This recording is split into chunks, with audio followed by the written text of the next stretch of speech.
دوستان سلام.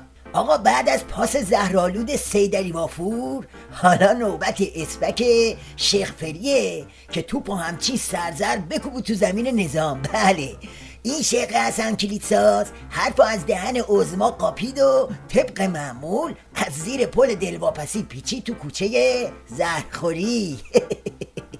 روحانی گفت اگر تعامل سازنده با جهان به خوبی و با حفظ اصول انجام بگیرد، قدرت سیاست خارجی تبلور بیشتری پیدا خواهد کرد.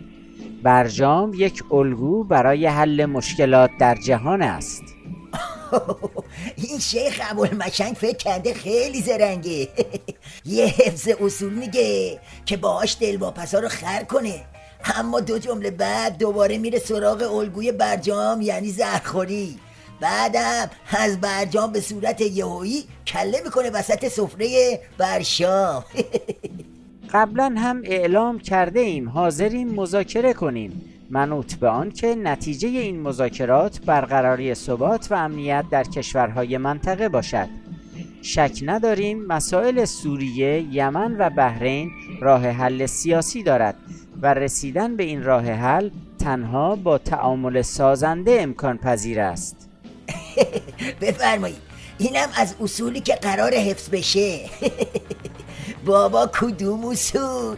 اصول تو نظام ولایت یعنی کشک، یعنی باد هوا. اصول واسه ولی فقیه یعنی اینکه یه روز گلو پاره کنه که مذاکره با آمریکا ممنوعه، بعد فرداش بیاد مذاکره کننده با همین آمریکا رو حلوا کنه. بالاخره مقام معظم رهبری نوع ادبیاتی رو که استفاده میکنن نشون داده شد که اگر به این برجام و به این مذاکرات رضایت فرمودن و این اجازه رو دادن که امروز دیدید با چه تفقدی، با چه التفاتی نسبت به دستگاه دیپلماسی خارجیمون صحبت فرمودن، نسبت به تیم مذاکره کننده، نسبت به شخص آقای دکتر ظریف، چه این کلمه تدین و هر تفسیر مقام معظم رهبری هر جا احساس بکنن با صراحت بیان مطلب می‌فرمایند.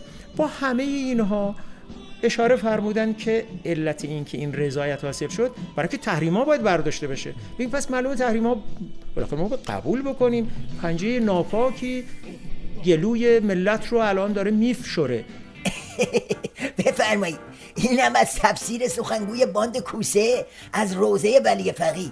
همه رو ول کرده، ریشه بلا تکلیف ظریف رو چسبیده. بگذاریم بابا، بگذاریم. اصل حرف همون بود که گفتم، یکی دریوزگی ولی فقیه و یکی هم زرنگبازی شیخ فری. زرنگبازی که البته آخر عاقبت نداره و ته خط رو عمامه خودش و کل نظام خراب میشه. تا فردا شب خدا به همگی.